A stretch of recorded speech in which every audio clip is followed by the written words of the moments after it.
நம்ம இன்னைக்கு மனம் திரும்புதலை பத்தி நம்ம பார்க்க போறோம். சுவிசேஷம் எப்படி அறிவிக்கிறது அப்படின்னு சொல்லி நம்ம பார்த்துட்டு இருக்கோம் இல்லையா? இப்போ ஒரு புதிய நபருக்கு போய் சுவிசேஷத்தை நீங்கள் அறிவிக்கிறீர்கள்.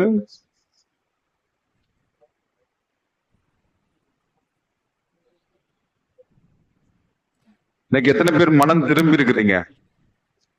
மனம் திரும்பி இருக்கிறீங்களா இல்லையா? மனம் திரும்பாம ரட்சிப்பு கிடையாது.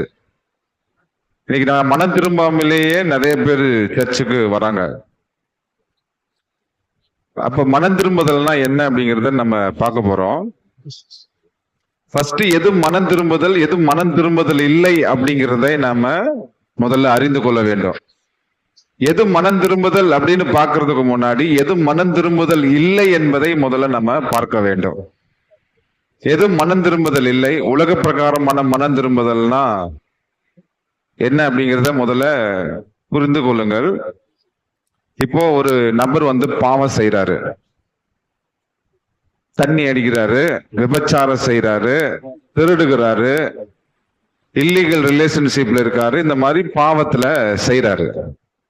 இந்த மாதிரி பாவத்தை செஞ்சு கொண்டிருக்கும் போது அவர் செய்யக்கூடிய தவறை உணர்ந்து நான் தவறு செய்கிறேன், இது சரியில்லை, அதனால நான் திருந்தணும்னு விரும்புறேன்னு சொல்லி தன்னுடைய தவறை ஏற்றுக்கொண்டு அதுக்கு மனஸ்தாபப்பட்டு அதுக்கு சாரி கேட்டு தன்னுடைய மனதை வேறு பக்கமாக வேறு வழிக்கு தன்னுடைய மனதை திருப்பி திரும்பவும் அந்த தவறை செய்யாமல் இருப்பது உலகத்துக்குரிய மனம் திரும்புதல்.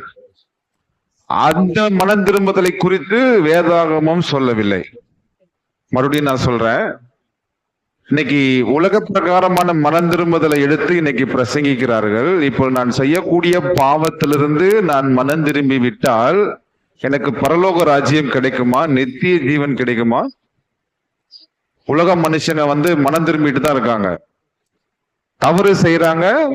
நான் தவறு செய்தேன், இது தவறான காரியம், தண்ணி அடிப்பது தவறான காரியம், இல்லீகல் ரிலேஷன்ஷிப்ல இருப்பது தவறான காரியம், திருடுவது தவறான காரியம், நான் செய்யக்கூடிய காரியம் தப்பான காரியம். ஆகவே இதுக்கு நான் தப்பு செய்யறேன், இந்த தவறை நான் ஏற்றுக்கொள்கிறேன், இதுக்கு நான் மனம் வருந்துகிறேன், இந்த தவறுல இருந்து நான் வெளியே வர வேண்டும் என்று விரும்புகிறேன் அப்படின்னு சொல்லி தன்னுடைய மனதினுடைய பாதையை மாற்றுவது இல்லையா? திரும்பவும் அந்த தவறை செய்யாமல் இருப்பது உலகத்துக்குரிய மனம் திரும்புதல். அந்த மனம் திரும்புதலை குறித்து வேதாகமம் சொல்லவில்லை. இப்படிப்பட்ட மனம் திரும்புதலை நாம் பிரசங்கிக்கிறவர்களா இருந்தோம் என்றால் இந்த மனம் திரும்புதல் நம்மை நித்திய ஜீவனுக்கு நேராக நம்மை வழி நடத்தாது. ஹல்லேலூயா. அப்ப என்னது மனம் திரும்புதல்? அப்ப மனம் திரும்புதல்னா என்ன அப்படிங்கிறத முதல்ல நம்ம கற்றுக்கொள்ள வேண்டும். ஹல்லேலூயா,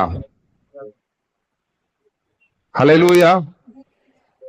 அப்ப நீங்க இன்னைக்கு சரியான விதத்துல மனம் திரும்பி இருக்கிறீங்களா அப்படிங்கிறத முதல்ல பாருங்க. ஃபர்ஸ்ட் 2 பேதுரு 3ஆம் அதிகாரம் 9வது வசனத்துக்கு நேரா திருப்புவோம்.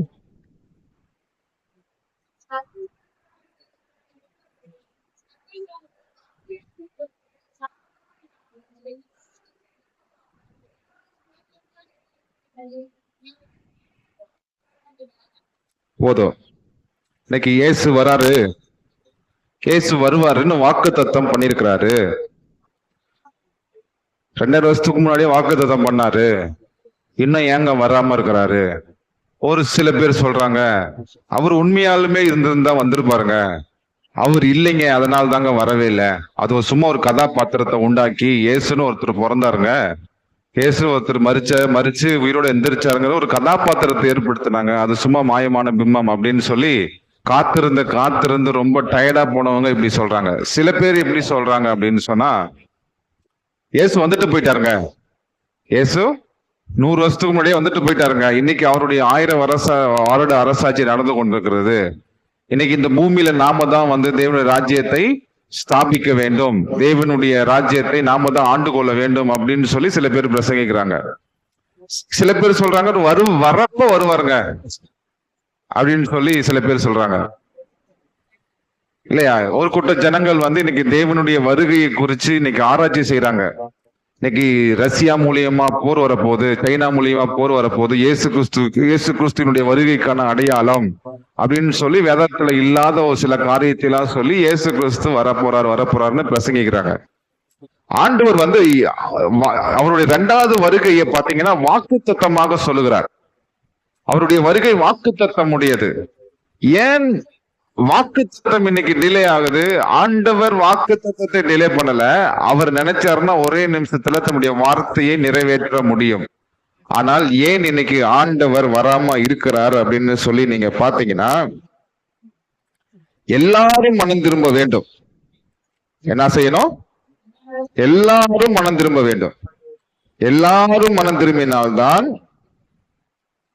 ஆண்டவர் இந்த உலகத்துக்கு வர முடியும். இல்லை என்றால் வர முடியாது, வர மாட்டாரு. ஏன்னா எல்லாரும் மேலேயும் கிருபையா இருக்கிறாரு, எல்லாரும் மேலே இரக்கமாய் தயவாயும் இருக்கிறாரு. யோசிச்சு பாருங்க, ஆண்டவர் நீடிய பொறுமை இல்லாதவரா இருந்திருந்தால் இன்றைக்கு நாம் இந்த உலகத்துல ரட்சிக்கப்பட்டிருக்க மாட்டோம், இன்றைக்கு நாம் இயேசுவை ஏற்றுக்கொண்டிருக்க மாட்டோம். ஆனால் அவரு தாமதமாய் இருந்ததுனாலே, அவர் நீடிய பொறுமையாக இருந்ததுனாலதான் இன்னைக்கு நம்ம இயேசுவை ஏற்றுக்கொண்டிருக்கிறோம். அப்ப இன்னைக்கு நீங்க இயேசுவை ஏற்றுக்கொண்டது போல, இன்னைக்கு நீங்கள் மனம் திரும்பினது போல, உலகத்தில் இருக்கிற எல்லாருமே மனம் திரும்ப வேண்டும். இல்லையா? ஹல்லேலூயா. உலகத்தில் இருக்கிற எல்லாருமே மனம் திரும்ப வேண்டும். இதுக்கு எத்தனை பேர் மனம் திரும்பி இருக்கிறாங்கன்னு பாத்தீங்கன்னா, ஒரு சில பேர் தான் மனம் திரும்பி இருக்கிறார்கள். இன்னும் அநேக நபர்கள் என்ன செய்யறானோ மனம் திரும்பாம இருக்கிறார்கள். இல்லையா? ஹல்லேலூயா. அப்ப ஏன் ஆண்டவர் தாமதிக்கிறாரு? ஏன் 2வது வருகை தாமதமா இருக்கிறது? எல்லாரும் மனம் திரும்ப வேண்டும், எல்லாரும் மனம் திரும்ப வேண்டும் அப்படின்னு 17ஆம் அதிகாரம் 30வது வசனத்துக்கு நேரா திருப்போம்.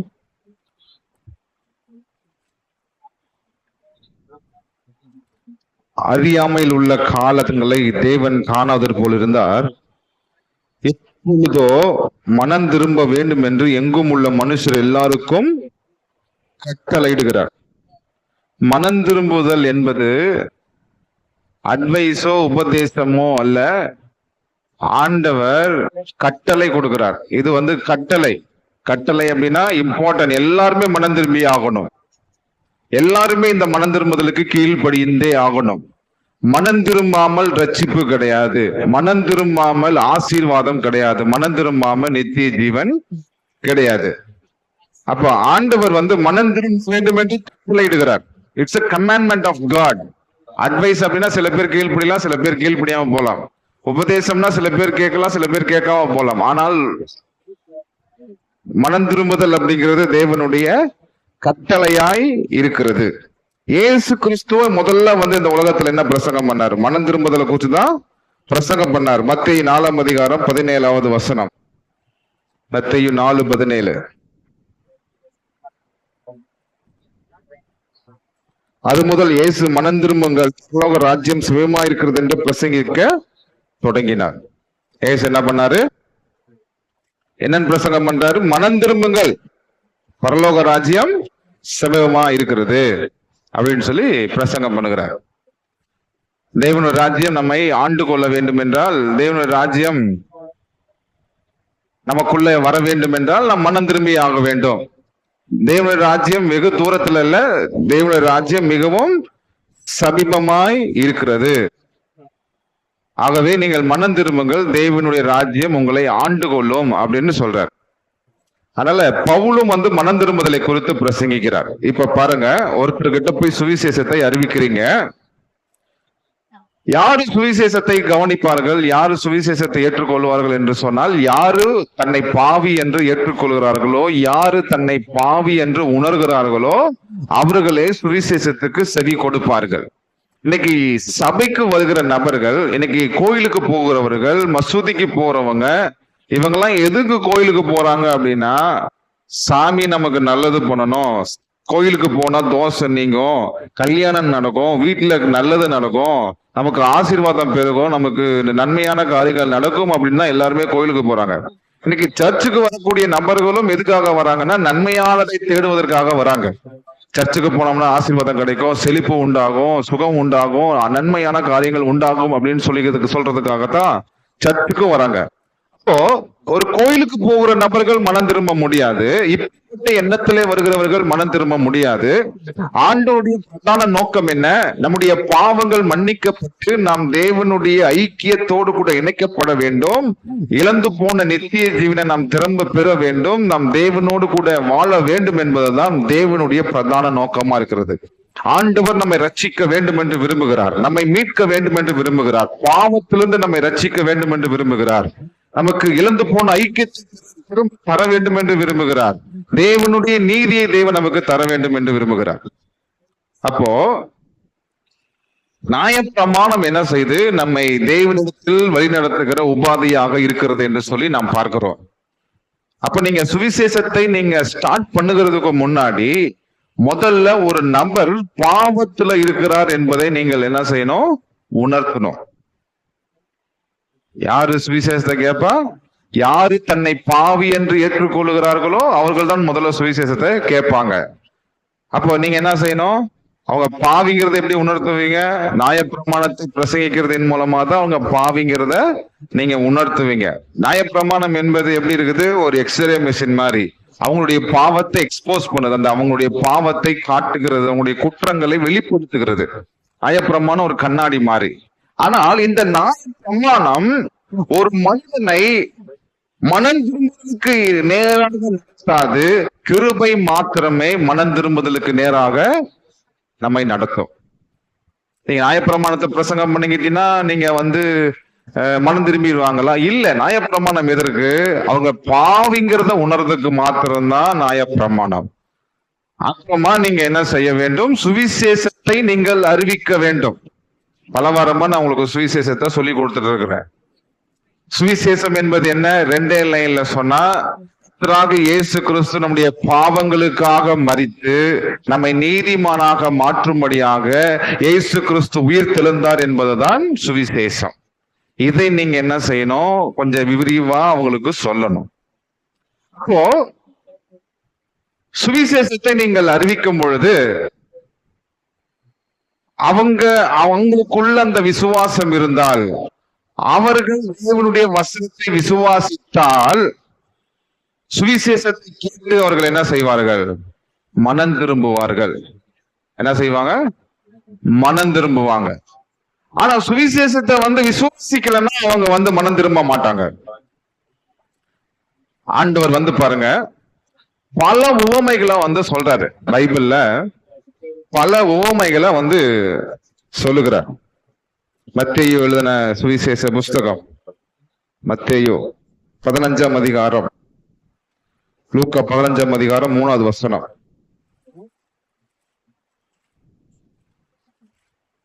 லூக்கா 15:3.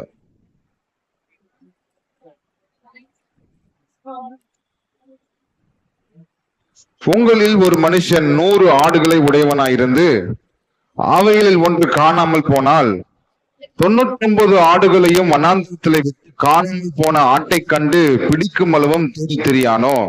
கண்டு அவன் சந்தோஷத்தோட அதை தன் தோளின் மேல் போட்டுக்கொண்டு வீட்டில் சிநேகிதரையும் அயலாகத்தாரையும் கூட வரவழைத்து, காணாமல் போன என் ஆட்டை கண்டுபிடித்தேன், என்னோடு கூட சந்தோஷப்படுங்கள் என்பான் அல்லவா? அது போல மனம் திரும்ப அவசியம் இல்லாத 99 நீதிமான்களை குறித்து சந்தோஷம் உண்டாகிறதை பார்க்கிலும் மனம் திரும்புகிற ஒரே பாவி நிமித்தம் பரலோகத்தில் மிகுந்த சந்தோஷம் உண்டாயிருக்கும் என்று உங்களுக்கு சொல்லுகிறேன்.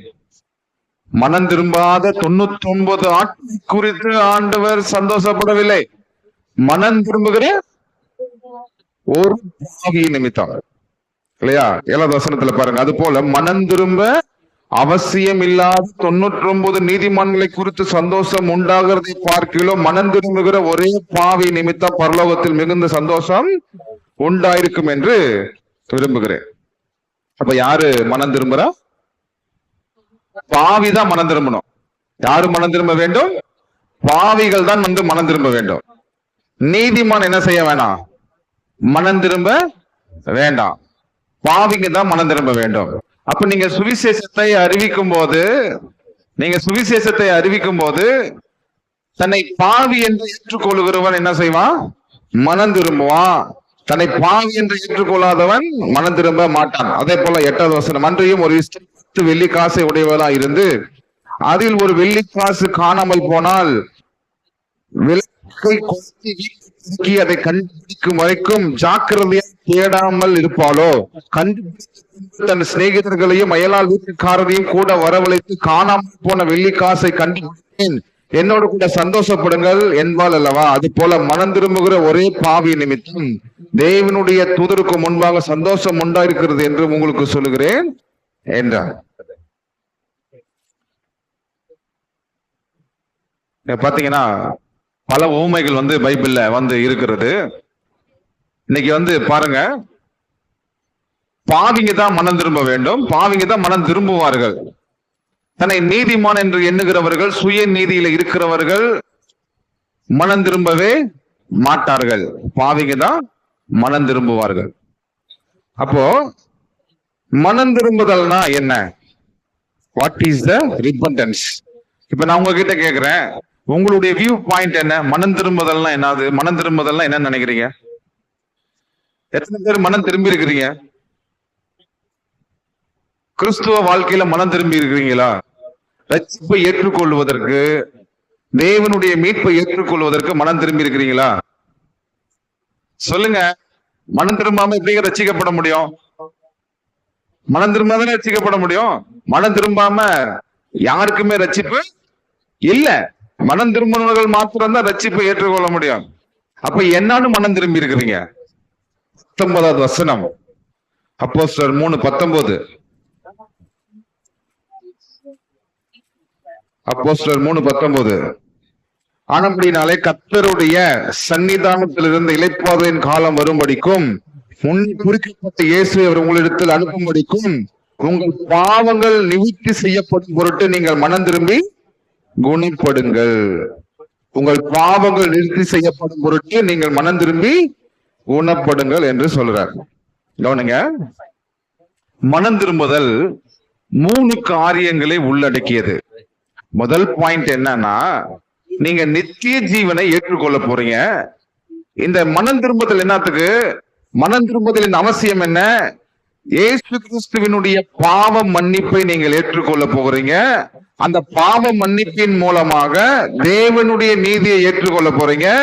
ஜீவ நீதி ஏற்றுக்கொள்வதன் மூலமாக நித்திய ஜீவனை நீங்கள் என்ன செய்றீங்க? 3 காரியம் உள்ளடக்கியது. மனம் திரும்புதலின் அவசியம் என்ன? உங்களுடைய பாவங்கள் மன்னிக்கப்பட வேண்டும், நீங்கள் தேவனுடைய நீதி பெற்றுக்கொள்ள வேண்டும், நித்திய ஜீவனை பெற்றுக்கொள்ள வேண்டும் என்பதற்காக மனம் திரும்பினீங்க. முதல்ல சொன்ன மனம் திரும்புதல் உலக மனம் திரும்புதல். தன்னை பாவி என்று ஏற்றுக்கொண்டு நான் தவறு செய்திருக்கிறேன், இந்த தவறுக்காக வருந்துகிறேன், ஆகவே நான் திருந்தி வாழுகிறேன் என்று சொல்லி மனம் திரும்புவது, அந்த மனம் திரும்புதல் நித்திய ஜீவனுக்கு நேராக நம்மை நடத்தாது. ஆனால் நான் இப்ப சொல்லக்கூடிய மனம் திரும்புதல் தான் உங்களை நித்திய ஜீவனுக்கு நேராக, தேவனுடைய நீதிக்கு நேராக, பாவ மன்னிப்புக்கு நேராக உங்களை என்ன செய்ய முடியும்? வழி நடத்த முடியும். அப்போ என்னதுன்னா, நான் பாவியாகவில்லை, செய்த பாவத்தினாலேயே நான் என்ன செய்திருக்கிறேன்? பாவியாயிருக்கிறேன். அப்ப முதல்ல தேவனுக்கு முன்னாடி வரும் பொழுது என்னுடைய பாவத்தினாலதான் தேவனுடைய ஐக்கியம், நான் செய்த பாவத்தினாலதான் நான் மரித்து போயிருக்கிறேன், நித்திய ஜீவனை இழந்திருக்கிறேன். ஆகவே என்னுடைய சுய நீதியினால, என்னுடைய பக்தியினால, என்னுடைய கிரியைகளினால என்னுடைய பாவங்களை போக்க முடியாது. என்ன செய்ய முடியாது? என் பாவங்களை நான் என்ன செய்தாலும், என் பக்தியினாலேயோ, நான் நன்மை செய்வதனாலேயோ, நான் உபவாசம் இருப்பதனாலேயோ, விரதம் இருப்பதனாலேயோ, ஜெபம் பண்ணுவதனாலேயோ கர்த்தராகிய இயேசு கிறிஸ்துவினுடைய ரத்தம் மாத்திரமே என்னுடைய பாவத்தை போக்க முடியும் என்று சொல்லி நீங்கள் விசுவாசிக்க வேண்டும். எது நம்முடைய பாவங்களை போக்கும்? எது நம்முடைய பாவங்களை போக்கும்? இயேசு கிறிஸ்துவினுடைய ரத்தம், இயேசுவின் ரத்தம் தான் நம்முடைய பாவங்களை போக்க முடியும் என்று சொல்லி நீங்கள் விசுவாசிக்க வேண்டும். இரண்டாவது, இன்னைக்கு நம்மளுடைய பாவ சுபாவத்தை நீங்க என்ன பண்ண முடியாது. நீங்க திருந்தி வாழ்வீங்களா? இன்னைக்கு பெருமையில இருப்பீங்க, அகந்தையில இருப்பீங்க, தீய பழக்கத்துல இருப்பீங்க, பாவத்துக்கு அடிமைகளா இருப்பீங்க. இந்த பாவத்தை உங்களால சுயத்தினால விட முடியாது. பாவத்தை விட முடியும்? கர்த்தராகிய இயேசு கிறிஸ்துவை நீங்கள் விசுவாசிப்பதின் மூலமாக அவர் உங்களுக்குள்ளாக வந்து உங்களுக்கு பலனை கொடுப்பாரு. அவர் உங்களுடைய தீய பழக்கத்திலிருந்து வெளியே கொண்டு வருவாரு. It's a transformation. நம்முடைய பாவங்களை மாத்திரம் ஆண்டவர் மன்னிக்க மாட்டாரு, நமக்குள்ள இருக்கக்கூடிய பாவ சுத்தத்தையும் ஆண்டவர் சேஞ்ச் பண்ணுவாரு. ஹல்லேலூயா. அப்ப நீங்க என்ன செய்யணும்? உங்களுடைய மனம் திரும்புதல் இருக்கணும். என் பாவத்தை மாத்திரம் ஆண்டவர் மன்னிக்க மாட்டாரு, என் பாவ சுபத்தையும் ஆண்டவர் மாற்றுவாரு அப்படின்னு சொல்லி நீங்க விசுவாசிக்க வேண்டும். மூணாவது, தேவனுடைய நீதியை நீங்கள் எடுத்துக்கொள்ளணும். சுயநீதியை கழட்டி வச்சு தேவ நீதியை ஏற்றுக்கொள்ள வேண்டும். இதுதான் என்னதுன்னா முழுமையான மனம் திரும்புதல். இந்த மனம் திரும்புதல் என்ன செய்யுதுன்னா உங்களை நித்திய ஜீவனுக்கு நேராக உங்களை வழி நடத்துகிறது. ஹல்லேலூயா. அப்ப ஒரு நபர் சுவிசேஷத்தை கேட்கக்கூடிய ஒரு நபர் முதல்ல என்ன செய்யணும்? முதல்ல என்ன அவங்க பண்ணணும்? முதல்ல தான் பாவியா இருக்கிறேன், நான் ஒரு பலவீனமான நபராக இருக்கிறேன், என்னால என் பாவத்துக்கு எதிராக போராட முடியாது, இந்த பாவத்தை என்னால் மேற்கொள்ள முடியாது, என் சுய பக்தியினாலேயோ சுய கிரிகளினாலேயோ என்னுடைய முயற்சியினாலேயோ என் பாவங்களை நிவர்த்தி செய்ய முடியாது. முதல்ல ஒரு மனுஷன் ஏற்றுக்கொள்ள வேண்டும். ஏற்றுக்கொண்டு இல்லையா, அப்ப எதன் சமூகத்தை முடியும்? இயேசு கிறிஸ்து நான் வர முடியும். அவர் நான் என்ன பண்ண முடியாது, இயேசு சாமி கிட்ட நான் வர முடியாது. மார்க் 1 அதிகாரம் 15வது வசனம். மார்க் 1 அதிகாரம் 15வது வசனம். மார்க் 1:15.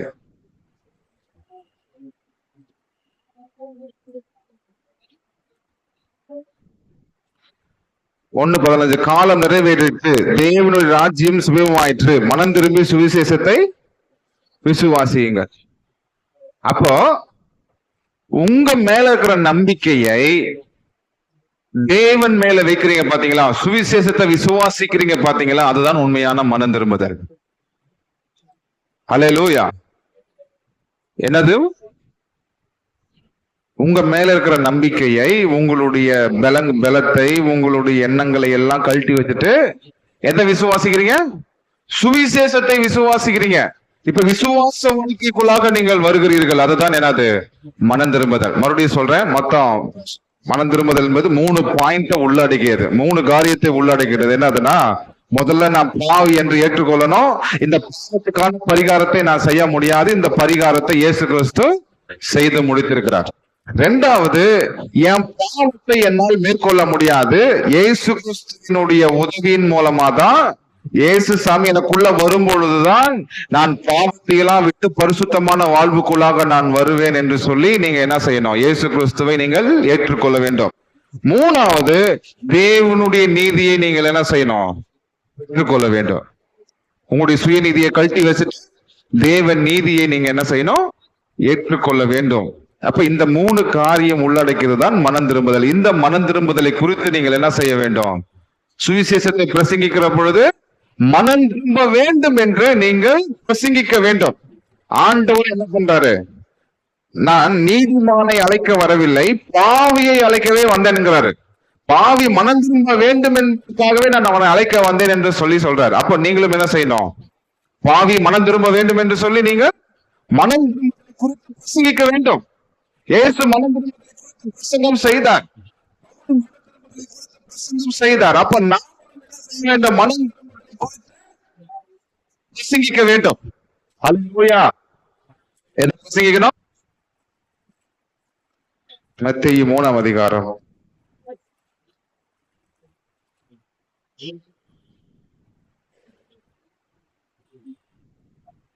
ஏழாவது வசனத்தை வந்து படிக்கலாம். 3ஆம் அதிகாரம் 7வது வசனம். பரிசேயரிலும் சதுசேயரிலும் அநேகர் தன்னிடத்தில் ஞானஸ்தானம் பெறும்படி வருகிறதை அவன் கண்டு, விரியும் பாம்பு குட்டிகளே, வரும் தப்பித்துக்குள்ள உங்களுக்கு வகை காட்டினவன் யார்? மனதுக்கு ஏற்ற கனிகளை கொடுங்கள் அப்படின்னு சொல்றாரு. இப்ப பரிசேயரும் சதுசேயரும் ஞானஸ்தானம் எடுக்கிறதுக்காக வராங்க. ஹல்லேலூயா. பரிசேயரும் சதுசேயரும் ஞானஸ்தானம் எடுக்கிறதுக்காக வராங்க. இயேசு கிறிஸ்து வந்து சொல்றாரு, நீங்கள் மனதுக்கு ஏற்ற கனிகளை கொடுங்கள். நீங்க உண்மையாலுமே மனம் திரும்பிட்டீங்களா இல்லையா அப்படிங்கிறத நம்ம எப்படி அறிந்து கொள்ள முடியும் அப்படின்னா, நம்முடைய கனிகளின் மூலமாகவே, நம் கொடுக்கிற கனிகளின் மூலமாகவே நம்ம வந்து அறிஞ்சு கொள்ளலாம் உண்மையாலுமே நம்ம மனம் திரும்பி இருக்கிறோமா இல்லையா அப்படிங்கறது நம்முடைய கிரியைகளே சொல்லுகிறது. ஹல்லேலூயா. நீங்க மனம் திரும்பிட்டீங்களா இல்லையாங்கிறது நான் சொல்ல வேணாம், பக்கத்துல இருக்கிற நபர் சொல்ல வேணாம், நீங்களே அறிஞ்சு கொள்ளலாம் உண்மையாலுமே நீங்க மனம் திரும்பிட்டீங்களா மனம் திரும்பாம இருக்கிறீங்களா அப்படிங்கறது எதை வச்சு சொல்லலாம்? நீங்க கொடுக்கக்கூடிய கனிகளின் மூலமா. ஏசப்பா என்ன சொல்றாரு? பரிசேயர் சதுசேயர்கிட்ட சொல்றாரு, மனம் திரும்புவதற்கு ஏற்ற கனிகளை கொடுங்கள். என்ன கனிகளை கொடுக்கணும்? மனம் திரும்புவதற்கு கனிகளை நீங்கள் கொடுக்க வேண்டும் என்று தேவன் விரும்புகிறார். அப்ப முதல்ல இந்த கனிகள் என்ன? நிறைய பேர் சொல்றாங்க, மனம் திரும்பிட்டா நம்ம எப்படி செய்யணும்? பரிசுத்தமா வாழணும், பாவம் செய்யாம இருக்கணும், அதுதான் வந்து ஏற்ற கனிகளை தருகிறது அப்படின்னு சொல்லி சொல்றாங்க. உலக மனுஷனும் அதாங்க சொல்றான். மனம் திரும்புதல்னா அந்த மனம் திரும்புதலை பத்தி, அந்த கனிகளை பத்தி ஆண்டவர் சொல்ல. முதல்ல பரிசேயர் எப்படி இருந்தாங்க, சதுசேயர் எப்படி இருந்தாங்கன்னா முதல்ல அறிஞ்சு கொள்ளணும். இப்ப பரிசேயர் என்பவர் யார் அப்படின்னா ஒரு சுயநீதிக்காரர்கள். யாரு? சுயநீதிக்காரர்கள். என்ன அப்படின்னா, நான் தான் பெஸ்ட், மத்தவங்க எல்லாம் ஒஸ்ட்னு நினைப்பாங்க. நான் தான் ஆவிக்குரிய வாழ்க்கையில மேன்மையா இருக்கிறேன், மத்தவங்க எல்லாம் எப்படி இருக்கிறாங்க? வாவியா இருக்கிறாங்க. எனக்கு தேவ வசனம்லாம் நிறைய தெரியும், வேத அறிவு எனக்கு நிறைய இருக்குது, இவங்களுக்கு எல்லாம் என்ன கிடையாது? வேத அறிவே கிடையாது என்று சொல்லி தன்னை மேன்மையாகவும் பிறரை தாழ்மையாகவும் நினைக்கிறாங்க. இந்த சுபாவம் உங்களுக்கு இருக்குதா? உங்களை மேன்மையா நினைத்து மற்றவங்களை தாழ்மையா நினைக்கிறீங்களா? இல்ல என்னை விட அவங்க பெஸ்ட் நினைக்கிறீங்களா? சொல்லுங்க. எத்தனை பேர் உங்களை இருந்தால் அவன் புது சிருஷ்டியா இருக்கிறான், பழையவர்கள் எல்லாம் ஒழிந்து போயின, எல்லாம் புதிதாயின. நம்மளாம் யாருன்னா புதிதாக்கப்பட்ட மனுஷன். நாம கிறிஸ்துவுக்குள்ளாக இருக்கிறபடினால் மற்றவர்களை நாம் என்ன செய்ய வேண்டும்? மேன்மையாக இருக்கிற என்ன வேண்டும்? நம்மை தாழ்மையாய் நம்ம நினைக்க வேண்டும். நீங்கள் மனம் திரும்பாத பட்சத்தில், கவனிங்க, நீங்கள் மனம் திரும்பாத பட்சத்தில், உண்மையான மனம் திரும்புதல் உங்களுக்கு இல்லை என்று சொன்னால், நீங்க பரிசேயர் மாதிரி உங்களை மேன்மை உள்ளவர்களாகவும் உங்களை மற்றவர்களை தாழ்ந்தவர்களாகவும் நீங்கள் என்ன பண்ணுவீங்க? நினைப்பீங்க. சரியா? அப்ப முதல்ல யாரு மனம் திரும்பணும்? கிறிஸ்தவங்க தான் முதல் மனம் திரும்பணும். இந்துக்காரங்க கூட கொஞ்சம் லேட்டா தான் மனம் திரும்பணும். நான் இன்னும் பல காரியத்தை சொல்றேன் பாருங்க. எனக்கு எல்லாமே தெரியும் நான் நினைக்கிறேன். எனக்கு எல்லாமே தெரியும் நான் நினைக்கும் போது மத்தவங்க சொல்றதை நான் முதல்ல கேட்பேனா? சொல்லுங்க. மத்தவங்க சொல்றது என் காதுக்கு போகாது. சிறுமையின் ஆவி நமக்குள்ள இருக்கும். சிறுமையின் ஆவி இருக்குது. எத்தனை பேருக்குள்ள இருக்கிறது? பேசுற நபரா இருக்கிறீங்களா நீங்க? நான் அப்படி ஆக்குங்க, எங்க இப்படியா இருக்குங்க. ஒருத்தவங்க வந்து பாத்தீங்கன்னா எனக்கு வீட்டுல வந்து எனக்கு என்னை இன்வைட் பண்ணாங்க. சரின்ட்டு நான் போனேன். அங்க பாத்தீங்கன்னா புதுசா வீடு கட்டி இருந்தாங்க, புதுசா கார் வாங்கியிருந்தாங்க, இல்லையா, வாஷிங் மிஷின் எல்லாம் வாங்கியிருந்தாங்க. முதல்ல அவங்களுடைய லைஃப் எப்படி இருந்துச்சுன்னா ரொம்ப ஏழ்மையா இருந்தாங்க. ஆனா சுவிசேஷத்தை நான் அறிவிச்சு அவங்கள கிறிஸ்துவுக்குள்ளாக வழி நடத்த பின்னாடி அவங்க வந்து ரொம்ப வசதியா மாறினார்கள். ஆனா கொஞ்ச நாள் கழிச்சு அவங்க வேற ஊருக்கு போயிட்டாங்க. என் மேல மனஸ்தாபப்பட்டு வேற ஊருக்கு போயிட்டாங்க. ஒரு வீட்டை கட்டி என்ன செய்யறாங்க, என்னை அழைக்கிறாங்க. நான் போனேன். என்னைய வந்து பாத்தீங்கன்னா அன்பு நிமித்தம் அழைக்கல.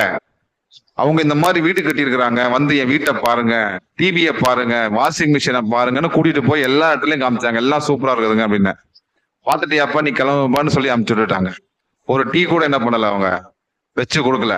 என்ன சொல்றாங்கன்னா, என்ன பண்றாங்கன்னா, நான் வீடு வந்து பாத்தீங்கன்னா 70 லட்சம் ரூபாய்க்கு கட்டினாங்க, டிவி 1 லட்சம் ரூபாய்க்கு வாங்கியிருக்கிறாங்க, வாஷிங் மிஷின் வந்து 50,000 ரூபாய்க்கு வாங்கியிருக்கிறேன்னு சொல்லி தன்னுடைய பெருமையை தான் என்ன பண்ணாங்க சொன்னாங்க. அப்ப இன்னைக்கு வந்து இவங்கெல்லாம் யாரு அப்படின்னா சுயநீதிக்காரர்கள் தான் தற்பெருமை பேசுவாங்க. தேவ நீதியில நாம் இருந்தோம் அப்படின்னு சொன்னா என்ன செய்ய மாட்டோம்? தற்பெருமைகளை பேச மாட்டோம். சில பேர்களுடைய வீட்டுக்கு போனோம்னு வச்சுக்கோங்களேன், நான் அப்படியாக்குங்க எப்படியாக்குங்க அப்படின்னு சொல்லி என்ன பண்ணுவாங்க? தன்னை பத்தியே ஒண்ணுமே இருக்காது, ஆனா என்ன செய்வாங்கன்னா தன்னை பத்தியே பெருமையா பேசிக்கிட்டே இருப்பாங்க. நமக்கு என்ன தலைவலியே உண்டாயிடும். சரிங்களா? அப்போ பரிசேயர்கள் எப்படி இருந்தாங்க அப்படின்னா பெருமை உள்ளவர்களா இருந்தாங்க. தன்னை குறித்து மனிதர்கள் என்ன செய்யணும்? பெருமையா சொல்லணும். அவங்க மனிதனிடத்துல பெருமைகளை தேடுகிற நபர்களாக இருந்தாங்க. இன்னைக்கு மனுஷங்க உங்களை புகழ வேண்டும் என்று நீங்கள் விரும்புறீங்களா? அந்த மாதிரி அட்டிடியூட்ல நீங்க இருக்கிறீங்களா? தேவன் நம்மளை புகழ வேண்டுமா, மனுஷன் நம்மளை புகழ வேண்டுமா? தேவன். எத்தனை பேர் மனுஷன் நம்மளை புகழ வேண்டும் என்று விரும்புறீங்க? அந்த மாதிரி எண்ணத்துல இருக்கிறீங்களா? யாரெல்லாம் அப்படி இருக்கிறீங்க? யாரெல்லாம் அப்படி இல்ல கை தூக்குங்க. ஏன்னா எதுக்குமே கை தூக்க மாட்டேங்கிறீங்க. பிரசங்கத்தை கவனிக்கிறீங்களா இல்லையா? மனுஷன் புகழணுமா வேணாமா?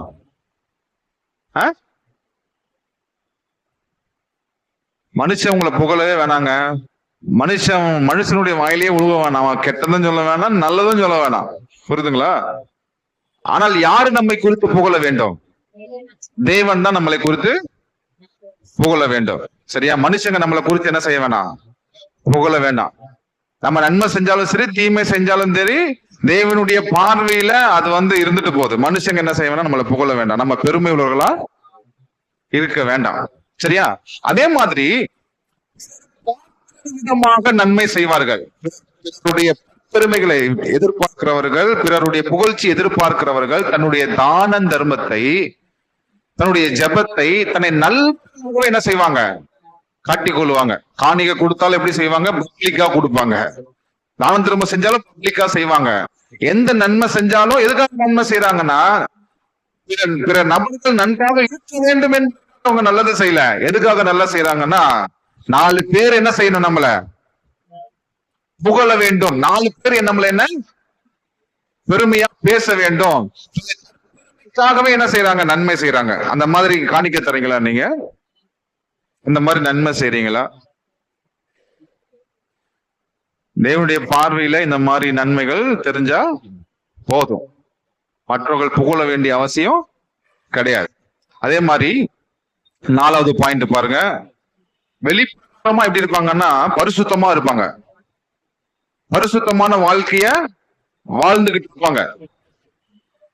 எதுக்கு பேசுவாங்க? நியாயப்பிரமாணத்தை ஃபாலோ பண்ணணும், ரூல்ஸ் அண்ட் ரெகுலேஷன்ஸை ஃபாலோ பண்ணணும் அப்படின்னு சொல்லி காட்டுவாங்க. ஆனா உள்ள இருக்கும் பாவம் நிறைஞ்சிருக்கும். விபச்சாரம், வேசித்தனம், அசுத்தமான கிரியைகள், லஞ்சம் வாங்குறது, இப்ப எல்லாம் என்ன செஞ்சிருக்கோம்? மனசுக்குள்ள இருக்கும். வெளியே ஒரு வேஷம், உள்ள ஒரு வேஷம். அந்த மாதிரி வேஷம் போட்டுட்டு இருக்கிறீங்களா கிறிஸ்தவ வாழ்க்கையில? ஹல்லேலூயா. வேஷம் போடுறீங்களா இல்ல உண்மையா கிறிஸ்துவ வாழ்க்கையை வாழ்ந்துட்டு இருக்கிறீங்களா? சோ முதலே மறுபடியும் இருந்து பார்ப்போம். கிறிஸ்தவர்கள் எப்படி இருப்பாங்க? கிறிஸ்தவர்களுக்குள்ளே யாரும் இருக்கிறா? பரிசேயரும் இருக்கிறாங்க, சதுசேயரும் இருக்கிறாங்க. கிறிஸ்துவுக்குள்ள பரிசேயரும் இருக்கிறாங்க, சதுசேயரும் இருக்கிறாங்க. பரிசேயர் என்பவர்கள் யாரு? பெருமைக்காரங்க, பெருமை உள்ளவர்கள், பரிசுத்தமானாக காட்டிக் கொள்வார்கள். எங்களுக்கு தான் எல்லாமே தெரியும், நாங்க நியாயப்பிரமாணத்தை கடைபிடிக்கிறோம் அப்படின்னு சுயசாரர்கள் தான் யாரு? பரிசேயர். இப்ப 2வது கோஷ்டி இருக்குது, சதுசேயர். சதுசேயர் என்பவர்கள் யார் அப்படின்னா ஸ்பிரிச்சுவல் வாழ்க்கைக்கு இம்பார்ட்டன்ஸ் கொடுக்க மாட்டாங்க. மட்டும்தான் முக்கியத்துவத்தை கொடுப்பார்கள். எதுக்கு முக்கியத்துவம் கொடுப்பாங்க? சர்ச்சுக்கு வருவாங்க, சர்ச் கலந்துக்குவாங்க. இவங்க எப்படி தன்னை முன்னிறுத்திக் கொள்வார்கள்.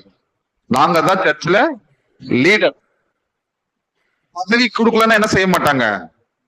சர்ச்சுக்கு வர மாட்டாங்க. நாங்க பாஸ்டருக்கு அடுத்தபடியா நாங்க இருக்கணும். நாங்க தான் என்ன செய்யணும்? சர்ச்சில் முதன்மையா இருக்கணும். பாஸ்டர் எங்களை தான் என்ன செய்யணும்? வச்சுக்கொள்ளணும். மற்றவங்களை எல்லாம் பாஸ்டர் வச்சுக்கிட்டாருன்னா என்ன செய்வாங்க? பாஸ்டர் அவங்க வந்தாங்கன்னா நான் என்ன செய்ய மாட்டேன், வரமாட்டேன். அவங்களுக்கு பிடிக்காத நபர்கள் வந்தாங்கன்னா, சதுசேயர் என்பவர்கள் யாருன்னா, அவங்க வந்தாங்கன்னா நான் என்ன செய்ய மாட்டேன், வரமாட்டேன் அப்படின்னு சொல்லி சொல்லுவாங்க. அப்புறம் நாங்கள் பிரசங்கிக்க வேண்டும். இன்னைக்கு வந்து பாஸ்டருக்கு நாங்க வந்து யார கை காட்டுறோமோ அவங்களுக்கு தான் பாஸ்டர் பந்தி கொடுக்கணும். நாங்க சொல்றதுதான் பாஸ்டர் சர்ச்சில் பிரசங்கிக்க வேண்டும். நீங்க Lutheran church, ECI church, CSC சர்ச்சுக்கு எல்லாம் போனீங்கன்னா ஆயிருங்க பாஸ்டருங்க எல்லாம் யாரு கையில இருக்கிறாங்கன்னா சதுசேயர் கையில தான் இருக்கிறாங்க. சதுசேயர் பரிசேயர் எங்க இருக்கிறாங்கன்னா சர்ச்சுக்குள்ளதான் இருக்கிறாங்க. என்ன சொல்றாங்க விசுவாசிங்க, நாங்க சொல்றதுதான் பாஸ்டர் பிரசங்கிக்க வேண்டும். ஒரு விசுவாசி வீட்டுக்கு போனேன், கணவனுக்கும் மனைவிக்கும் சண்டை. உடனே கணவன் சொல்றாரு, பாஸ்டர் நீங்க ஏன் சர்ச்சில் ஹஸ்பண்ட் ஒய்ஃப் ஆலோசனை கொடுக்க மாட்டேங்கிறீங்க, நீங்க அந்த மாதிரி பிரசங்கம் பண்ணலாம் இல்லையா, மனைவியை கண்டிச்சு பிரசங்கம் பண்ணுங்க அப்படின்னு சொல்லி புருஷன் சொல்றாரு. மனைவி சொல்றாங்க புருஷனை கண்டிச்சு பிரசங்கம் பண்ணுங்க, புருஷன் தான் சரியில்லை. ஏங்க ஒரு காக்கா குருவிக்கு என்ன உபதேசம் கேட்டாங்க, காக்கா குருவி வந்து நல்லா வாழுது, நீங்க போய் பாருங்க. காக்கா ஒருத்தங்க கூட தான் வாழுது, ஒரே பறவைதான், சரியா? அதே மாதிரி சில பறவைலாம் இருக்குது, ஒரே ஜோடியோட தான் வாழுது, அதுக்கு ஆகாரம் கொண்டு வந்து கொடுக்குது, வீட்டை கட்டுது, அது வந்து சந்தோஷமா வாழுது. பறவைங்க எந்த உபதேசத்தை கேட்டுச்சு, விலங்குகள் எந்த உபதேசத்தை கேட்டுச்சு இல்லையா? நீர்வாழ் ஜந்துக்கள் எந்த உபதேசத்தை கேட்டுச்சு? அதுங்க உபதேசத்தை கேட்காமையே பறவைகளும் மிருகங்களும் ஒற்றுமையாய் வாழுகிறார்கள். வாழ்றாங்களா இல்லையா? பறவைங்க பேர்லாம் மறந்து போயிருச்சு, பிரசங்கம் பண்ணும் போது எனக்கு டக்குன்னு ஞாபகம் வர மாட்டேங்குது. ஒரு பறவை, கேரளால வாழக்கூடிய பறவை, மூக்கு பார்த்தீங்கன்னா நீளமா இருக்கும். அந்த பறவை ஒரே ஒரு பறவையோட தான் கடைசி வரைக்கும் வாழும், வேற பறவையோட அது வாழவே வாழாது. ஒரே கணவன் ஒரே மனைவி அந்த மாதிரி தான் அந்த பறவை வாழும். அது வந்து கூடு கட்டும், கூடு கட்டி முட்டை ஊட்ட பின்னாடி அந்த பெண் பறவை என்ன பண்ணும், தன்னுடைய ரெக்கைகள் எல்லாம் பிச்சு போட்டுட்டு அதை அடகாக்கும். ஆண் பறவை தான் அதை அடகாக்குற வரைக்கும் சாப்பாடு கொண்டு வந்து கொடுக்கும். குஞ்சுகளை வந்து வளர்ற வரைக்கும் ஆண் பறவை தான் என்ன பண்ணும், இறைகளை எடுத்துட்டு வந்து அம்மாவுக்கும் பிள்ளைங்களுக்கும் இது தரும், இறை தரும். அப்புறமா நல்லபடியா வீட்டை கட்டி குடும்பமா வாழ ஆரம்பிக்கும். சில நேரத்துல வளர்ந்த பின்னாடி அந்த குருவிகளை எல்லாம் பறந்து விட்டுட்டு இவங்க என்ன செய்வாங்க, மறுபடியும் இன்னொரு கூட்டை மறுபடியும் கட்டுவார்கள். சரிங்களா? அப்ப ஒரு பறவைக்கு தெரியுது நல்லபடியா வாழணும்னு தெரியுது, ஒரு மிருகத்துக்கு தெரியுது நல்லபடியா வாழணும்னு தெரியுது. எல்லாத்துக்கும் உபதேசிக்கிற மனுஷனுக்கு மாத்திரம் ஏங்க நல்லபடியா வாழ தெரிய மாட்டேங்குது? ஏங்க உபதேசம் பண்ணினாதான் கணவனும் மனைவியும் ஒற்றுக்கா வாழ்றாங்களா? இன்னைக்கு உபதேசம் பண்ற இடத்துலதான் கணவனும் மனைவி என்ன பண்றாங்க, மைத்து முடிச்சுக்கிட்டு சண்டை போட்டுட்டு இருக்கிறாங்க. நான் பெரியவன் நீ பெரியவன் என்று சொல்லி என்ன செஞ்சுட்டு இருக்காங்க, சண்டை போட்டு கொண்டு இருக்கிறார்கள். அல்லேலூயா. அப்ப இது ஒரு உபதேசம் வேணுமா? மனைவியை கண்டிச்சு பிரசங்கம் பண்ணுங்க, புருஷனை கண்டிச்சு பிரசங்கம் பண்ணுங்க. பைபிள் அப்படிதான் சொல்லுதா? புருஷனை மாத்திரம் கண்டு வச்சு பிரசங்கம் பண்ணுங்க, மனைவியை மாத்திரம் கண்டிச்சு பிரசங்கம் பண்ணு அப்படிலாம் சொல்லலீங்க. பைபிள் படிக்கும் போது பைபிளே சொல்லுது, நம்மளோட மனசாட்சியே சொல்லுது, மனைவிமார்கள் கீழ்ப்படிந்து நடக்க வேண்டும், புருஷனுக்கு கீழ்ப்படிய வேண்டும், குணசாலியான பெண்ணாக இருக்க வேண்டும் இல்லையா, நன்றாக நடக்கக்கூடிய பெண்மணியா இருக்க வேண்டும் என்று சொல்லி நம்முடைய மனசாட்சியே சொல்லுது. கணவனும் என்ன சொல்லுதுன்னா, மனைவியை நேசி, மனைவிக்கு தேவையான காரியத்தை செஞ்சு கொடு, மனைவியை வந்து உன்னுடைய சரீரமாக நினைத்துக்கொள்ளு அப்படின்னு சொல்லி நம்முடைய மனசாட்சியே சொல்லுது. வேற யாரும் என்ன செய்ய வேணாம், நம்ம உபதேசம் பண்ண வேண்டிய அவசியமே இல்ல. இப்ப உலக மனுஷங்க பாருங்க, உலக மனுஷங்க கப்புள்ஸா எவ்வளவு பெஸ்டா இருக்கிறாங்க, எப்படி நல்லபடியா வாழ்றாங்க அப்படின்னு சொல்லிட்டு. அப்போ சதிசெயர் எப்படிப்பட்டவளா இருக்கிறாங்கன்னா, பாஸ்டர் என்ன செய்யணும், நாங்க சொல்றதுதான் பிரசங்கிக்கணும். அந்த வாரம் விசுவாசி சொன்னதை பாஸ்டர் பிரசங்கிக்க விட்டால் சர்ச்சு பக்கமே அவங்க வரமாட்டாங்க. முன்னிலைப்படுத்தணும், அவங்கள லீடர்ஸ் பதவிய கொடுக்கணும். சே ஹல்லேலூயா. கவனிங்க, ஹல்லேலூயா. இப்ப யாராவது அந்த மாதிரி இருக்கிறீங்களா? நாங்க சொல்றதுதான் பாஸ்டர் பிரசங்கம் பண்ணணும் அப்படின்னு இருக்கிறீங்களா? இல்ல உங்களை முன்னிலைப்படுத்தணுமா சர்ச்சில்? எங்களதான் பாஸ்டர் என்ன செய்யணும், சர்ச்சில் முன்னிலைப்படுத்தணும், எங்களுக்கு பதவி தரணும், எங்களுக்கு லீடர் பதவி தரணும், உடன் ஊழியர் பதவி தரணும், எங்களை முன்னாடி கூட்டிட்டு வந்து பாஸ்டர் என்ன செய்யணும், கனப்படுத்தணும் அப்படின்னு நீங்க எதிர்பார்க்கறீங்கன்னா நீங்க யாருன்னா இன்னும் மனம் திரும்பாத நபரா இருக்கிறீங்கன்னு அர்த்தம். நீங்க யாரு? ஹலோ, நீங்க எல்லாம் யாரு? இப்படிப்பட்டவர்களா இருந்தீங்கன்னா நீங்க எல்லாம் யாரு? மனம் திரும்பாத ஆளா இருக்கிறீங்க. நீங்க இன்னமும் சுய நீதிக்காரர்களாக தான் நீங்க இருக்கிறீங்க. உங்களை ஒரு என்ன பண்றீங்க நினைக்கிறீங்க?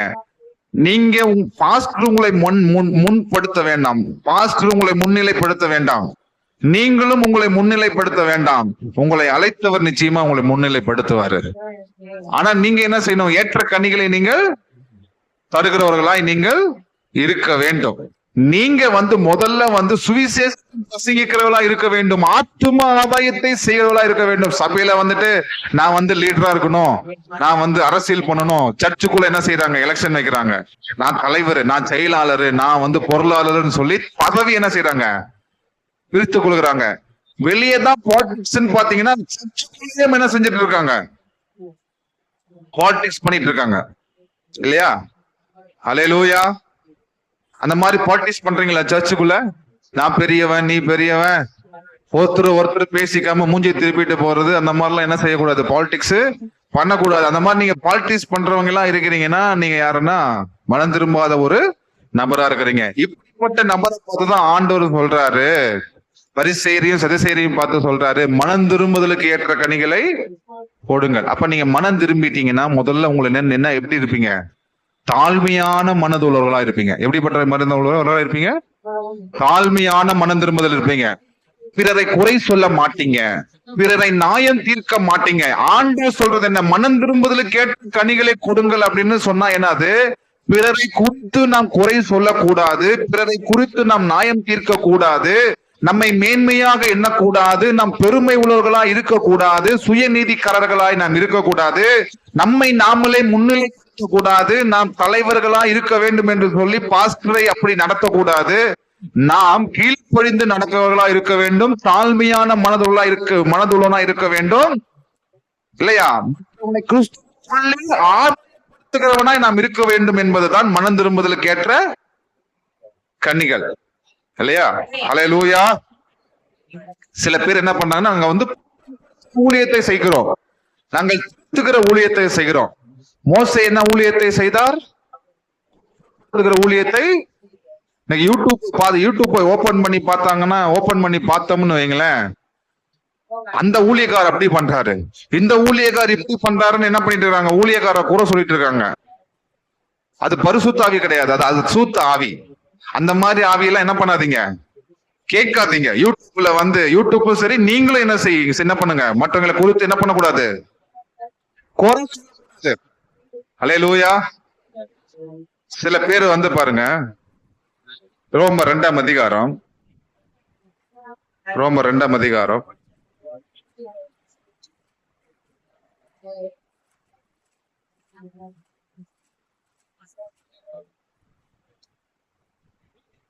ஃபர்ஸ்ட் வசனம்.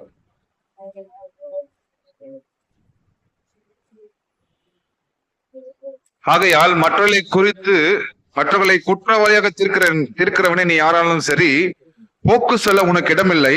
நீ குற்றமாக தீர்க்கிறவர்கள் எவைகளோ அவைகளை நீயே செய்கிறபடியால் நீ மற்றவர்களை குறித்து சொல்கிற தீர்ப்பினாலே உன்னை தானே குற்றவாளியாய் தீர்க்கிறாய். இப்படிப்பட்டவர்களை செய்கிறவர்களுக்கு தேவனுடைய நியாய தீர்ப்பு சத்தியத்தின்படி இருக்கிறது என்று அறிந்திருக்கிறோம் சொல்லிட்டு ஒருத்தன் குற்றப்படுத்துற ஊழியத்தை செஞ்சுட்டு இருக்கான். அப்புறம் ரோஸ்டிங் கிறிஸ்டியானிட்டி அப்படின்னு சொல்லிட்டு ஒரு யூடியூப்ல ஒருத்தங்க பிரசங்கம் பண்றாங்க. இந்த மாதிரி 4-5 பேரு ஊழியக்காரங்களை குறை சொல்லி, ஊழியக்காரர் அப்படி பண்றாரு, ஜான் ஜபராஜ் அப்படி பண்றாரு, சாம்பி செல்லத்தூர் இப்படி பண்றாரு, அந்த ஊழியக்காரர் இப்படி பண்றாரு, இந்த ஊழியக்காரர் இப்படி பண்றாருன்னு என்ன பண்ணிட்டு இருக்காங்கன்னா ஊழியக்காரர்களை பத்தியே பேசிட்டு உட்காந்துட்டு இருக்காங்க. அந்த ஊழியம் சரியான ஊழியமா? அவர் எப்படி இருக்காருன்னா சுயநீதி உள்ளவரா இருக்கிறாரு. இன்னைக்கு நீங்களும் சபையில அந்த சிஸ்டர் இப்படி பண்றாங்க, இந்த சிஸ்டர் இப்படி பண்றாரு, அந்த இப்படி பண்றாருன்னு பிரதரை பத்தி சிஸ்டரை பத்தி குறை சொல்லிட்டு இருக்கீங்களா? எத்தனை பேர் குறை பேசுறீங்க? பாஸ்டர் சரியில்லைங்க, பாஸ்டர் சரியா பிரசங்கம் பண்ண மாட்டேங்கிறாரு, பாஸ்டர் சரியா ஹவுஸ் விசிட்டிங் வர மாட்டேங்கிறாரு, பாஸ்டர் அப்படி பண்ண மாட்டேங்கிறாரு, இப்படி பண்ண மாட்டேங்கிறாருன்னு பாஸ்டர் குறிச்சு குறை பேசுறீங்களா? சொல்லுங்க. ஹல்லேலூயா. இன்னொரு வசனம் 2 கொரிந்தியர்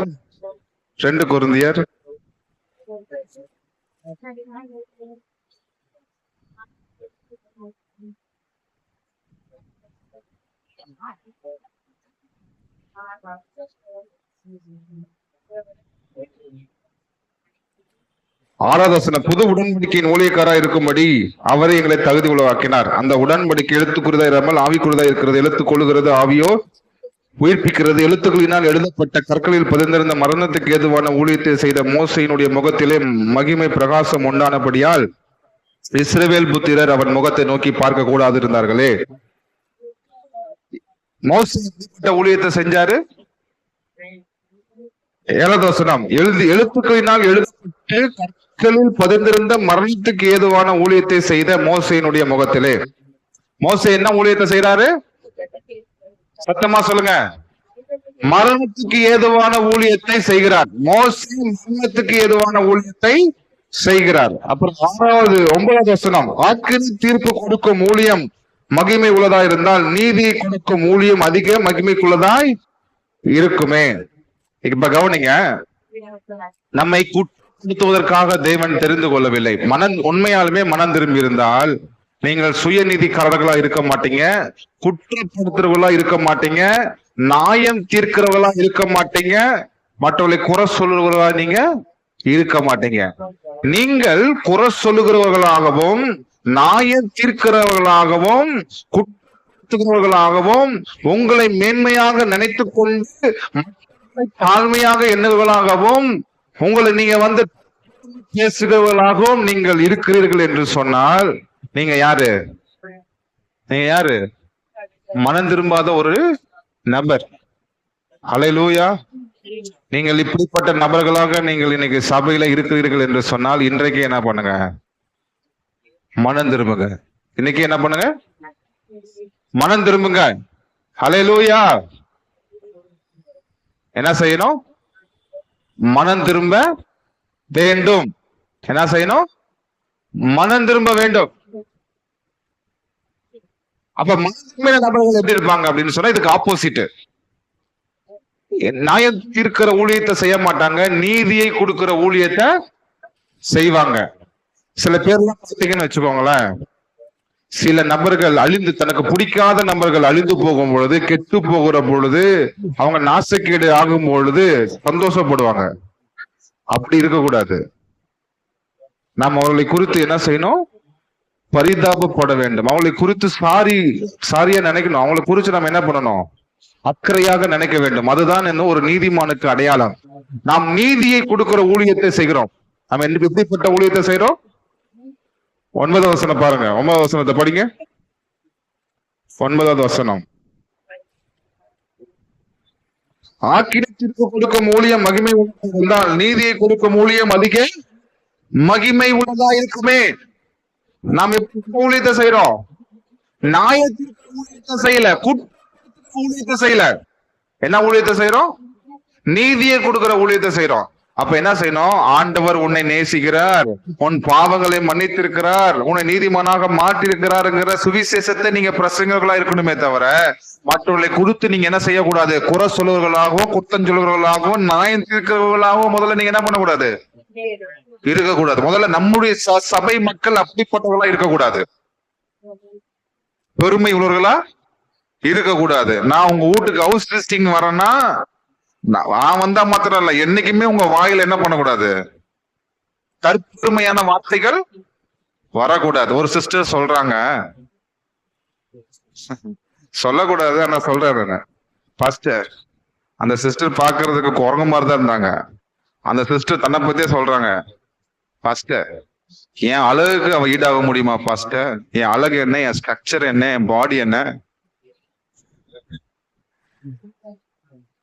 எனக்கு வாயில வந்துச்சு, வாய் துடிச்சிச்சு. கொரில்லா குரங்கு மாதிரி இருக்கிற நீ. ஹல்லேலூயா. காக்கா கூட தான் குஞ்ச பார்த்துதான் அழகுன்னு நினைக்குது, தன்னை அழகுன்னு நினைக்கல. ஆனா மனுஷ குரங்கு எப்படி இருக்குது? என் அழகு என்ன மனசுல ரொம்ப நினைப்படுகிறது. அல்லேலூயா.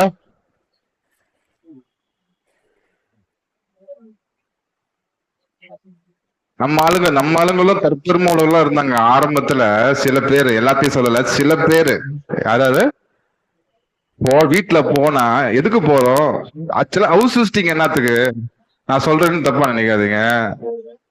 யாரையும் பின் பாயிண்ட் பண்ணி பேசல, புரியுதுங்களா? யாரையும் குற்றப்படுத்துறதுக்காகவோ யாரையும் திட்டுறதுக்காகவோ நான் என்ன செய்யல, இதை சொல்லல. பிரசங்கம் பண்ணும்போது அப்படி வருது.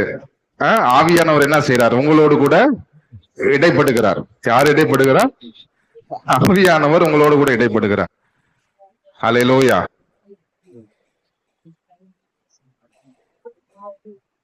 வாய ஓபன் பண்ணாவே என்னதான் நான் அப்படியாக்கேன், எப்படியாக்கேன், என் ஹேர் ஸ்டைல் என்ன, என் பூவம் என்ன, என் கண் என்ன, மூக்கு என்ன, வாய் என்ன, என் வீடு என்ன, என் பிள்ளைங்க என்ன, என்னுடைய வேலை என்ன, இது பண்ணுவாங்க.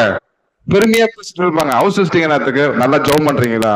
நல்லா வேதத்தை வாசிக்கிறீங்களா? தேவனோட கூட ஐக்கியமா இருக்கிறீங்களா? கரெக்டா தசமபாக காணிக்கெல்லாம் கொடுக்குறீங்களா? சரியா தேவனோட உறவு இருக்குதா உங்களுக்கு? நிறைய தேவ ராஜ்யத்தை கேட்கறீங்களா அப்படின்னு விசாரிக்கிறது என்னது ஹவுஸ் விசிட்டிங். ஆனா ஹவுஸ் விசிட்டிங் போனா பாஸ்ட் கம்முன்னு உம்முன்னு உட்காந்துட்டு இருக்கணும். விசுவாசி மாத்திரம் தான் என்ன போயிட்டு இருக்காங்க. விசுவாசிகள் பண்றாங்க. ஆக்சுவலா உபதேசம் பண்ண போகணும். ஆனா வீட்டுக்கு போன ஹவுஸ் விசிட்டிங் போனா விசுவாசத்தை என்ன பண்றாரு? பாஸ்ட் உபதேசம் பண்றாரு. உடனே இல்லைன்னா பழைய கதையை ஆரம்பிச்சிருவாங்க. ஒரு நாள் பத்துமா சிஸ்டர் வீட்டுக்கு ஹவுஸ் விசிட்டிங் போனேன். நானும் பாலாஜி பிரதரும் போனோம். பாலாஜி பிரதர் உங்களுக்கு மயக்கம் வந்துச்சா இல்லையோ, எனக்கு என்ன ஆயிடுச்சு? பயங்கரமான மயக்கம் வந்துருச்சு. ஆரம்பிச்சாரு 1947 ஆரம்பிச்சாரு. 1947 ஆரம்பிச்சு 2025 தான் முடிச்சாரு. ஹல்லேலூயா. 1.5 கோடி ரூபாய்க்கு லேண்ட் பேசிருக்கிறாங்கிறாரு. லட்சம் ரூபாய்க்கு நான் வேலை வாங்குறது கட்டிருக்கிறாங்கிறாரு. என்னென்னமோ என்ன பண்றாரு சொல்றாரு. ஹல்லேலூயா. எனக்கு மயக்கமே வந்துருச்சு.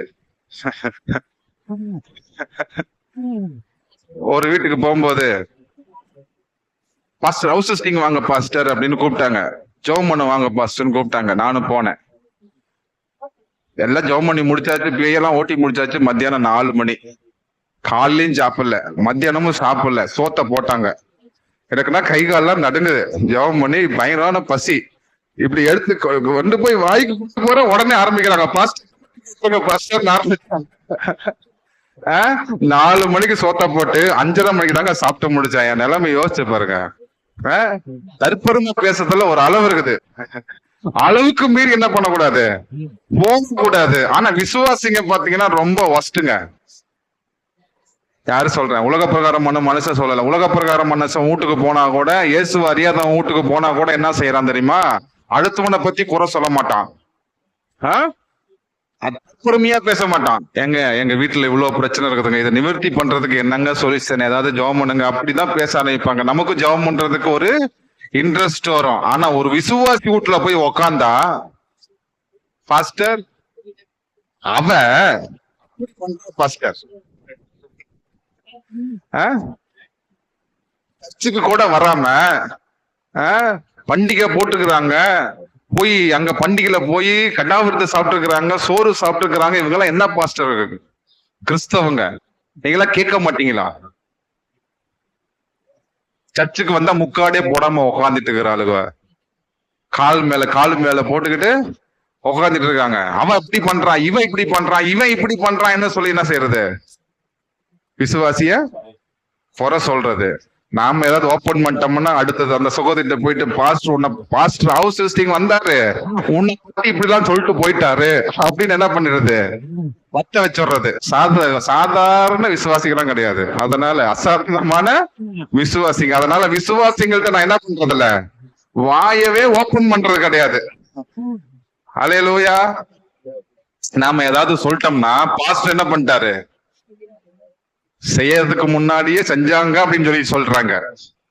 அப்ப நம்ம ஏதாவது சொல்லிட்டோம்னா, போடுச்சுன்னா பறக்குதுமாங்க, பறக்குதுன்னா ராக்கெட்ல போச்சும்பாங்க, சரிங்களா? அந்த மாதிரியான கேஸுங்க. சோ அந்த மாதிரியான விசுவாசிங்களாம் என்ன பண்ணாதீங்க, இருக்காதீங்க. ஹல்லேலூயா. அசிஸ்டிங் வந்தா நான் சொல்றதான் கேட்கணும். ஹல்லேலூயா. இல்லன்னா உங்க குடும்ப பிரச்சனைகளை மாத்திரம் தான் என்ன செய்யணும், சொல்லணும். உங்களுக்கு ஏதாவது பர்சனலா ப்ராப்ளம் இருக்குதுன்னா, உங்களுக்கு தனிப்பட்ட முறையில ஏதாவது என்கிட்ட சங்கடம் இருந்துச்சுன்னா என்கிட்ட டைரக்டா சொல்லுங்க, அல்லது உங்களுடைய பிரச்சனைகளை சொல்லுங்க, அல்லது பைபிள் ஏதாவது டவுட் இருந்துச்சுன்னா கேளுங்க, ஆவிக்குரிய வாழ்க்கையில போராட்டம் இருந்துச்சுன்னா கேளுங்க. ஊழியக்காரனை இப்படி பயன்படுத்துங்க. இப்படி பயன்படுத்தாம என் கோட்டருக்கு ஊருகாங்கிற மாதிரி ஊழியக்காரனை வீட்டுக்கு கூட்டிட்டு வந்து உட்கார வச்சு 1947 ஆரம்பிச்சு 2026 வரைக்கும் என்ன பண்ணாதீங்க, முடிக்காதீங்க. பாவம் ஊழியக்காரன், சரியா? நிறைய மக்களை வந்து என்ன செய்யறோம், நம்ம போய் பாக்குறோம் இல்லையா? ஹல்லேலூயா. அடுத்த பெருமை, இந்த TV pastor 55 inch TV pastor, என் பையன் வாங்கிட்டு வந்து போட்டுக்கிறான் பாஸ்டர், 50,000 ரூபாய். ஸ்கூட்டி வாங்கிக்கிறான் பாஸ்டர், 1.5 லட்சம் ரூபாய் பாஸ்டர். பத்துமா சிஸ்டர் வீட்டுக்காரு ஹார்ட் அட்டாக் வர்றதுக்கு முன்னாடி ஆஞ்சியா பண்ணிருக்காரு. ஏங்க மெடிக்கல்ல போய் 2 லட்சம் போச்சு பாஸ்டர், போனோடனே சொல்றாரு 2 லட்சம் ரூபாய் ஆகி போயிருச்சு அப்படிங்கிறாரு. ட்ரீட்மெண்ட் எடுத்ததெல்லாமா வந்து பெருமையா பேசுவாங்க. ஸ்டண்ட் வச்சோம் பாஸ்டர், 2 லட்சம் ரூபாய் 2.5 லட்சம் ரூபாய் ஆகி போயிருச்சு. ஃபர்ஸ்ட் வந்து என்ன செய்யாதீங்க, தற்பமையா பேசாதீங்க, பரிசெய்கிற சதி செய்யற மாதிரி இருக்காதீங்க, மத்தவங்கள மாதிரி என்ன பண்ணாதீங்க, இருக்காதீங்க. சிஸ்டர் கோபி புதிர சும்மா ஜோக்குக்காக தான் சொன்னேன், நீங்க வந்து தப்பா எடுத்துக்காதீங்க, சரியா? எங்க ஃபேமிலி பப்ளிக்ல பேசுறாரு அப்படின்னு சொல்லி தப்பா எடுத்துக்காதீங்க. அதனால பரிசெய்கிற சதி செய்யற மாதிரி என்ன செய்யக்கூடாது, யார் மாதிரி இருக்க கூடாது. அப்ப எப்படி இருக்கணும், மனம் திரும்பின நம்பரா இருக்கணும். நான் மோஸ்ட்லி நம்புறேன் நீங்க எல்லாருமே மனம் திரும்பி இருக்கிறீங்க. நீங்க வந்து மற்றவங்களை குற்றப்படுத்த மாட்டீங்க, மற்றவங்களை கொடுத்து நியாயம் தீர்க்க மாட்டீங்க, தற்பெருமை பேச மாட்டீங்க, குறை சொல்ல மாட்டீங்க அப்படின்னு நான் நினைக்கிறேன். அப்படிதான் இருப்பீங்கன்னு நான் நினைக்கிறேன். மோஸ்ட்லி 90% நம்ம சர்ச் விசுவாசிங்க கொஞ்சம் மாறி இருக்கிறாங்க நான் நினைக்கிறேன். சோ இப்படிப்பட்ட நபராக நீங்க இருந்தீங்கன்னா, குற்றப்படுத்துறவர்களாகவும், குறை சொல்லுகிறவர்களாகவும், நியாயம் தீர்க்கிறவர்களாகவும், தற்பெருமை பேசுகிறவர்களாகவும், என்னுடைய பெருமைகளையும் என்னுடைய அகந்தைகளையும் அவங்க காணொலாகவும் இருக்க வேண்டும் என்று சொல்லி நீங்கள் விரும்புகளா இருந்தீங்கன்னு சொன்னா, நீங்க இன்னமும் யாரா இருக்கிறீங்க, மனம் திரும்பாத ஒரு நபரா நீங்க இருக்கிறீங்க. சுய நீதிக்காரர்களா நீங்க இருக்கிறீங்க, தேவ நீதிக்காரரா நீங்க இல்லை என்று அர்த்தம், சரியா? அப்ப எத்தனை பேர் மனம் திரும்பி இருக்கிறீங்க? கை தூக்குங்க. இப்படிப்பட்ட சுபாவம் எனக்கு கிடையாதுங்க. இப்ப கை தூக்காத ஆளுங்களெல்லாம் நான் என்ன நினைக்கிறது? ஹல்லேலூயா. பிரியமானவர்களே, நான் எதை குறித்து பிரசங்கம் பண்றேன்னா, மனம் திரும்புதலை குறித்து பிரசங்கம் பண்ணுகிறேன். ஆண்டவர் உங்களோடு கூட பேசுகிறார். யாரு பேசுறா? நான் பேசல, ஆண்டவர் உங்களோடு கூட பேசுகிறார். ஒருவேளை நான் சொல்றது உங்களுக்கு காயப்பட்டு இருந்தால், நான் உங்களை தான் சொல்றேன்னு நான் என்ன பண்ணாதீங்க, தயவு செஞ்சு நினைக்காதீங்க. ஒரு சபையில நாம என்ன செய்யறோம்னா, தேவனுடைய வார்த்தையை பிரசங்கிக்கிறோம். இந்த வார்த்தை இருபுறமும் கருக்குள்ள பட்டயமா இருக்குது. அப்படியும் வெட்டும், இப்படியும் வெட்டும், இப்படியும் பேசும், அப்படியும் பேசும். அதனால வந்து தேவன் நம்மை திருத்துக்கிற போது, தேவன் நம்மளோடு கூட பேசும்போது நம்ம என்ன செய்ய வேண்டும், மனம் திரும்பிதான் ஆக வேண்டும். மனம் திரும்புதலை குறித்து பேசும்பொழுது மனம் திரும்பாத மாதிரி, இந்த மனம் திரும்பாத கேஸ் என்ன தெரியுமா பண்ணுவாங்க, பாஸ்டர் என்ன அப்படி சொல்லிட்டார், என்னையவே என்ன செய்யறாரு, திட்டிட்டே இருக்கிறாரு, என்னையவே என்ன பண்றாரு, குறை சொல்றாரு அப்படின்னு சொல்லி என்ன செய்வாங்கன்னா ஏற்றுக்கொள்ள மாட்டாங்க. பாஸ்டர் இப்படி அப்படி சொல்லலாம், பாஸ்டர் இப்படி இப்படி பிரசங்கம் பண்ணலாம். பாஸ்டர் சொல்லாம வேற யாரும் சொல்ல முடியும். கட்டுகிறதுக்கும் அதை பராமரிக்கிறதுக்கும் ஊழியக்காரனுக்கு அதிகாரம் உண்டு. தேவன் அந்த கிருபையை கொடுத்திருக்கிறார். ஆடு மேய்க்கிற கிருபையை கொடுத்திருக்கிறார். ஆடுகளை நடத்த வேண்டும் என்ற கிருபைகளை கொடுத்திருக்கிறார். அப்ப நான் கண்டிக்காம, நான் வந்து உபதேசம் பண்ணாம, நான் திட்டாம, நான் பிரசங்கிக்காம வேற யாரும் செய்ய முடியும்? பவுல் சொல்றாரு, பிரசங்கியார் உங்களுக்கு நிறைய இருக்கலாம், ஆனா தகப்பன்மார் நான் ஒருத்தன் தான். அப்ப பிள்ளைகளை வளர்த்துக்கிற பிரகாரமாய் வளர்த்தியாக வேண்டும். அதுக்காக உங்களை என்ன செய்யல, பிறம்பு எடுத்துக்கிட்டு நீங்க வந்து அப்படிதான் இருக்கணும் இப்படிதான் இருக்கணும்னு சொல்லி என்ன பண்ணல, உபதேசம் பண்ணவில்லை. அப்ப தேவனுடைய வார்த்தை எப்படிப்பட்டதாக இருக்கிறது என்று சொன்னால் 2 தீமோத்தேயு 3ஆம் அதிகாரம் 16-17 வசனம். 2 தீமோத்தேயு 3ஆம் அதிகாரம் 16-17 வசனம். வேத வாக்கியங்கள் எல்லாம் தேவ ஆவியினால் அருளப்பட்டிருக்கிறது. தேவனுடைய மனுஷன் தெரிவனாகவும் எந்த நற்கிரியும் செய்ய தகுதி உள்ளவனாகவும் இருக்கும்படியாக அவைகள் உபதேசிக்கவும் கடிந்து கொள்ளுதலுக்கும் சீர்திருத்தலுக்கும் நீதியை படித்தலுக்கும் பிரயோஜனம் உள்ளவர்களாய் இருக்கிறது. பிரசங்கம் செய்யும் போது என்னென்ன நடக்குது? வேத வாக்கியம் எல்லாம் தேவ ஆவியினால், வேத வசனம் எல்லாம் எப்படி வந்துட்டு? தேவனுடைய ஆவியினால் எழுதப்பட்டிருக்கிறது. தேவனுடைய மனுஷன் தெரிந்தவனாகவும் எந்த நற்கிரியைகளையும் செய்ய தகுதி உள்ளவனாய் இருக்கும்படியாக அவைகள் உபதேசிக்கவும் பிரசங்கிக்கவும் கடிந்து கொள்ளுதலுக்கும் சீர்திருத்தலுக்கும் நீதிக்கும் பிரயோஜனம் உள்ளவர்களாய் இருக்கிறது. அப்ப பிரசங்கம் நான் செய்யும் பொழுது இந்த பிரசங்கம் என்ன செய்யும்? உங்களை சீர்திருத்தது, உபதேசிக்குது, கடிந்து கொள்ளுது, நீதியை படிப்பிக்குது. உடனே பிரசங்கம் வந்த உடனே பாஸ்டர் எப்படி என்ன அப்படி சொல்லலாம்? முறுக்குக்கார அம்மாக்குதுல்ல, ஏக்கண்ணு என் வீட்டுல கீது ஏதாவது ஸ்பை கேமரா கீது செட் பண்ணி வச்சிருக்கிறியா? என்னையவே நீ பேசுற சர்ச்சில் அந்த முறுக்குக்கார அம்மா வந்து சொல்லுது, என்னையவே நீ என்ன பண்ற, என்னையவே பேசுற, நீ வீட்டுல ஏதாவது ஸ்பை கேமரா வச்சிருக்கிறியா? கண்ணு எதா இருந்தாலும் என்ன பண்ணு, வீட்டுக்கு வந்து பர்சனலா டைரக்டா சொல்லு. பிரசங்கத்துல நீ என்ன பண்ணாத, என்னைய போட்டி வாட்டி வணக்காத, போட்டு வணக்காத, என்ன வடச்சட்டில போட்டு வறுக்கிற மாதிரி நான் வறுக்காத அப்படிங்கிறாங்க அந்த அம்மா. ஏமா நான் என்னத்துக்குமா உங்க வீட்டுல ஸ்பை வைக்கிறேன்? நான் வந்து உங்களை பத்தி பேசலாமா? நான் வேத வசனத்தை பிரசங்கிக்கிறேன். இந்த வார்த்தை உங்களை பிரசங்கிக்குது அப்படின்னு சொன்னா, இந்த வார்த்தை உங்களை தொற்றுக்குது அப்படின்னு சொல்லி சொன்னா, பரிசுத்த ஆவியானவர் என்ன பண்றாரு? உங்களோடு கூட பேசுகிறார். பேசுகிறது நீங்கள் அல்ல, உங்களில் இருக்கிற பிதாவின் ஆவியானவர் உங்களிலிருந்து என்ன செய்யறாரு? பேசுகிறார். ஆகவே தனிப்பட்ட முறையில யாரையுமே என்ன செய்யறதில்ல, நான் கொடுத்துக்கிற ஊழியத்தை செய்யல, நியாயம் தீர்க்கிற ஊழியத்தை செய்யல, ஊழியத்தையெல்லாம் நான் செய்யல, நீதியை கொடுக்கிற ஊழியத்தை நான் என்ன பண்றேன்? செய்யறேன். ஆகவே வேத வசனம் உங்களை காயப்படுத்தி இருந்தால், அது உங்களுக்கு வந்து சஞ்சலத்தை ஏற்படுத்தி இருந்தால், அது மரணத்துக்கு ஏதுவான மனம் திரும்புதல்ல, உலகத்துக்கு ஏற்றுவான மனம் திரும்புதல்ல, ஆவிக்குரிய மனம் திரும்புதல் உண்டாகும்படியாகவே உங்களுக்கு என்ன ஆகுது?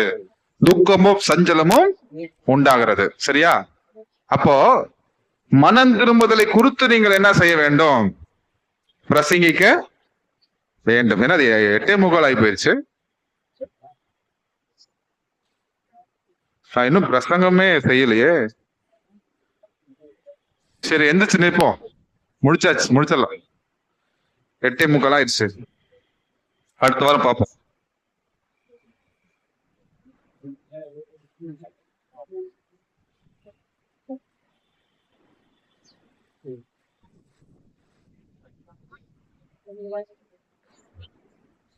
Thank you Jesus. ஹல்லேலூயா. எல்லாரும் எழுந்து நிற்போம்.